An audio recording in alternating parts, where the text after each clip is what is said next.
Hey everyone, so today in this video we are going to start up with defects of vision and their corrections, and welcome back to my channel Learn and Earn. It's never too late to earn.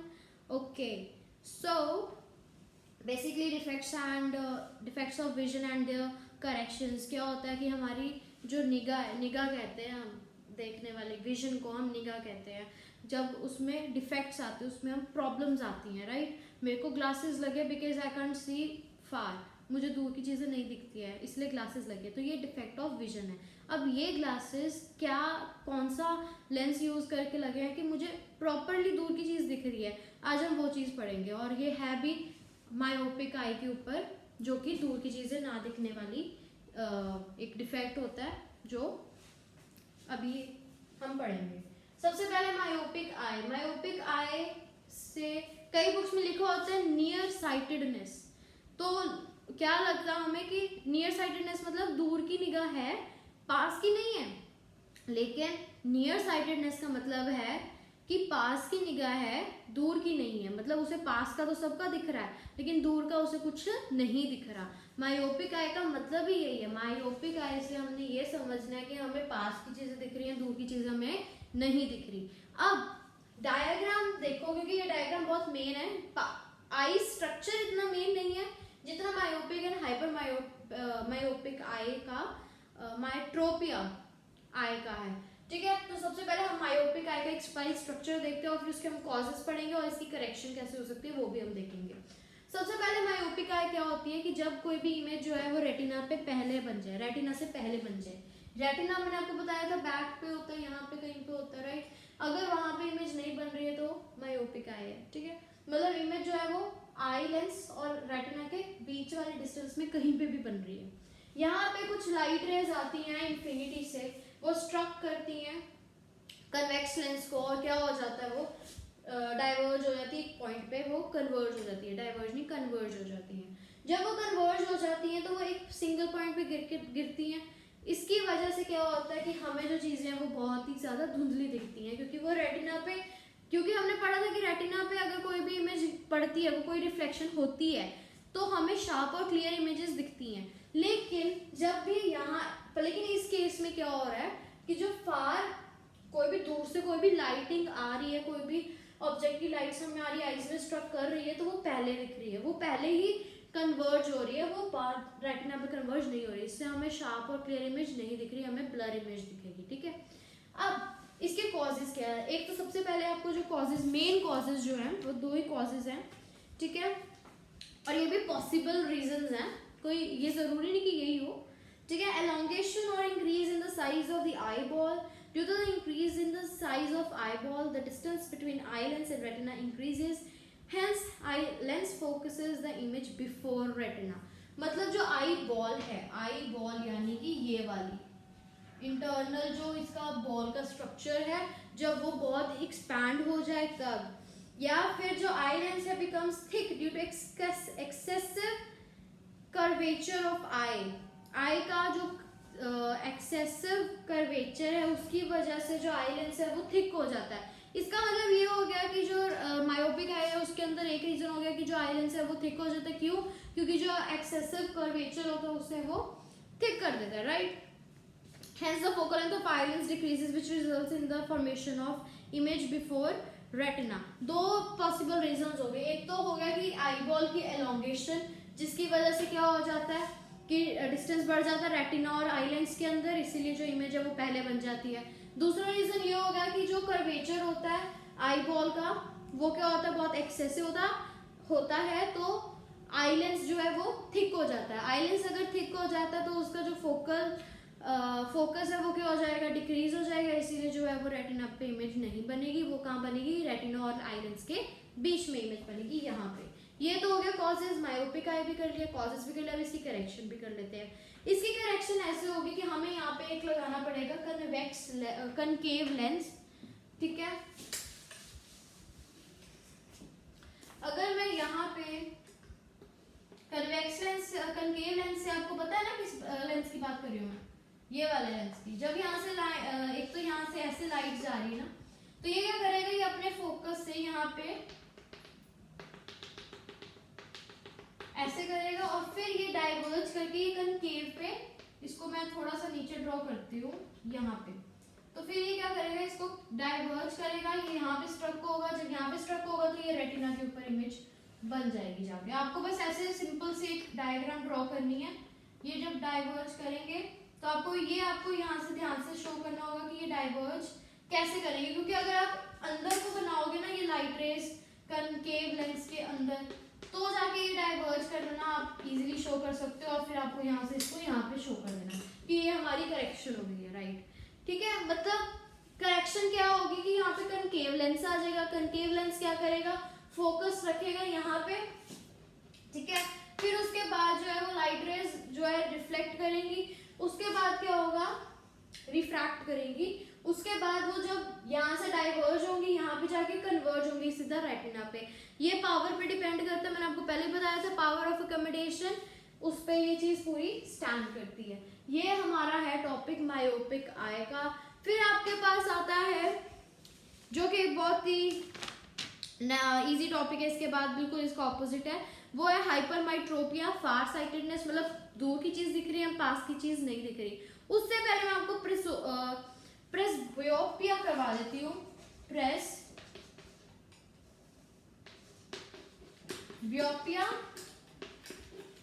ये भी एक आई defect होता है जो as के साथ साथ eyes में आता है। ये क्या होता है, हम रीड करते हैं। In old age, the ciliary muscles of a person becomes weak and lose flexibility. Hence, the power of accommodation of eye of an old person decreases. The person is not able to see the nearby objects clearly. This defect is known as presbyopia. Presbyopia is also known as an old age hypermetropia. To correct this defect, a person has to wear spectacles fitted with convex lens of suitable focal length. मतलब presbyopia एक old age जो है defect होता है eyes के अंदर। इसमें क्या होता है कि जो ओल्ड पर्सन होता है उसकी जो आईज है, उसकी जो सिलरी मसल्स हैं वो अब कॉन्ट्रैक्ट और रिलैक्स नहीं कर पाते, वो अपनी फ्लेक्सिबिलिटी खो देते हैं। तो जो लेंस होता है वो भी क्या कर देता है, अपनी फ्लेक्सिबिलिटी लूज कर देता है।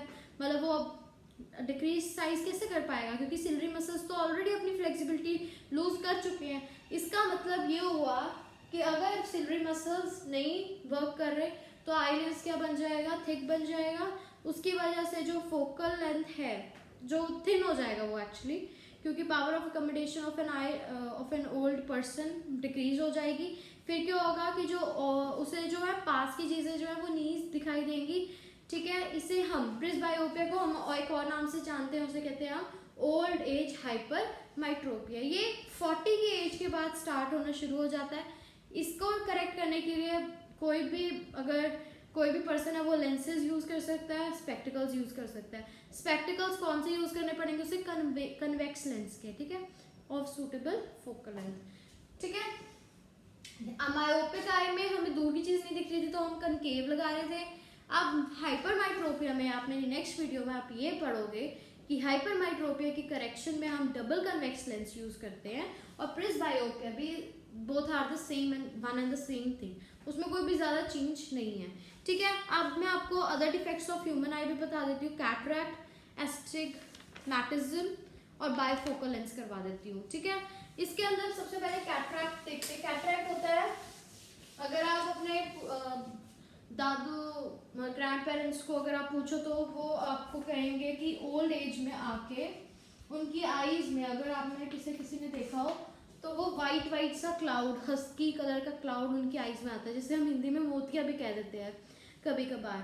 ठीक है, तो वो क्या होता है, वो फॉर्म आया तो उनके आईलेंस पे, तो आईलेंस जो होता है वो क्या हो जाता है, हेजी हो जाता है, तो उनकी जो विजन होती है वो डिक्रीज हो जाती है। मतलब ये एक तरह से ओपेक लेयर है, आप इसके आर पर आप कुछ नहीं देख पाओगे। ठीक है, इससे अब इसका मतलब क्या हुआ कि जो लाइट है, आईलेंस जब ट्रांसपेरेंट था तो लाइट जो है रिफ्रैक्ट कर रही थी, लेकिन अब आईलेंस जो है वो ओपेक बन रहा है, उस पर हस्की डस्ट आई हुई है।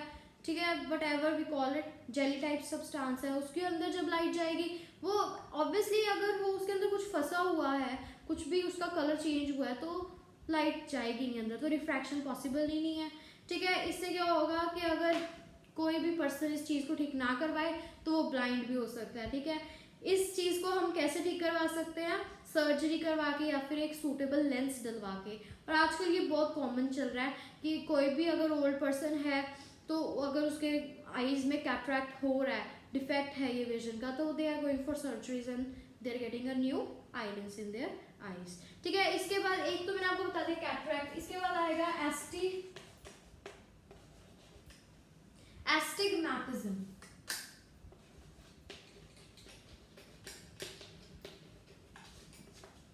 एस्टिग्मैटिज्म ना ये भी एक बहुत अच्छा है क्योंकि आपको समझना होगा इसमें क्या है। Astigmatism occurs due to irregular curvature of cornea in different directions, hence eye lens is not able to focus light rays coming from the object from different directions simultaneously।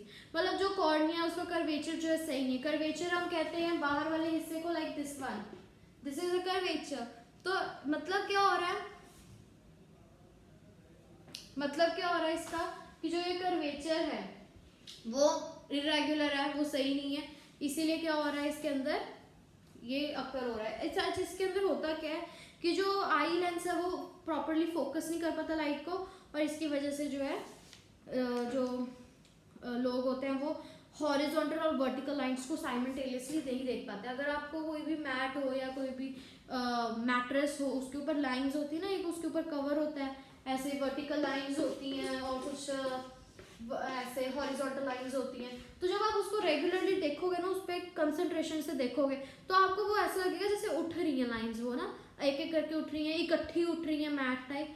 तो वो होता है एस्टिग्मैटिज्म। बट ये तो हम तब देखते हैं ना कि जब अब आप कंसंट्रेशन से देख रहे हो तो आपको लग रहा है, लेकिन कई लोग ऐसे होते हैं जिनको आते जाते ऐसे ही लगता है कि ये लाइट्स ऐसे लाइंस ऊपर आ रही है, ये हो रहा है, तो वो उन लोगों को एस्टिग्मैटिज्म है। इसके बाद है करेक्शन ऑफ एस्टिग्मैटिज्म। इसके लिए सिलेंड्रिकल लेंसेज लगेंगे, सच एन एंगल, एक ऐसे एंगल पे जो कॉर्निया वो एक सेट कर सके, और सिलेंड्रिकल लेंसेज लगेंगे। तो सिलेंड्रिकल लेंसेज हमारे सिलेबस में नहीं है, हमारे सिलेबस में है बाइफोकल लेंस। बाइफोकल लेंस का मतलब होता है जिसके दो फोकस हो, बाइफोकल। ठीक है, बाइफोकल नेम से हमें पता लग रहा है, यानी कि अगर मैं इस लेंस की बात कर रही हूँ तो ये बाइफोकल है, यस ये है, क्योंकि हमने लेंसेज वाले टॉपिक में पढ़ा होगा आपने, एक इसका फोकस यहाँ होता है f2 या f1, ठीक है, एक यहाँ होता है। तो ये बाइफोकल लेंस है क्योंकि इसके दो फोकस है, राइट। अब यहीं पे मैं आपको कनकेव लेंस ले लेंगे। अब इसका भी ऑप्टिकल सेंटर है, ये वाला आएगा f1 और ये आएगा f2। तो ये भी दोनों क्या होंगे, बाइफोकल लेंसेज होंगे, जिनके दोनों तरफ क्या होंगे, फोकसेस होंगे। ठीक है, sometimes a person suffering from both myopia and hypermetropia. To correct these two defects, bifocal lens is used in spectacles. A bifocal lens consists of two lenses. मैंने आपको बताया कि दो फोकस होते हैं हर एक लेंस के, मतलब कि इन दोनों लेंसेज को एक ऐसे पैटर्न में अरेंज कर देंगे ताकि उस इंसान को दूर की चीज भी दिख सके और पास की चीज भी दिख सके। ठीक है, और ये भी ओल्ड एज में आके होता है या फिर अर्ली 40 एज के बाद आने शुरू हो जाती है ये चीज। मतलब क्या होगा कि जो कन्वेक्स लेंस होगा, कनकेव लेंस होगा, ये बैकग्राउंड में लगेगा। लाइक अगर ये है हमारा आई का स्पेक्टिकल्स का, तो यहाँ पे एक डोम लाइक स्ट्रक्चर बन जाएगा। जो ये डोम लाइक स्ट्रक्चर होगा या ये इसका होगा कन्वेक्स का, क्योंकि पास की चीज पढ़नी होगी तो कन्वेक्स लेंस यूज करेंगे, दूर की चीज देखनी होगी तो हम कनकेव लेंस यूज करेंगे। तो this was all for bifocal lens, that's it. Okay, so now I'm winding up the session, and in my next video we'll be coming up with, of course, first of all hypermetropia, and then refraction of light through a glass prism, dispersion of white light, and of course formation of rainbow, atmospheric refraction, and that's it we have for the next video. So till now we have completed almost the major topics, and now we are about to come up with another more topics. So bye for now, we'll meet in the next video, and hope you like the video. Please like, share and subscribe my channel. Thank you.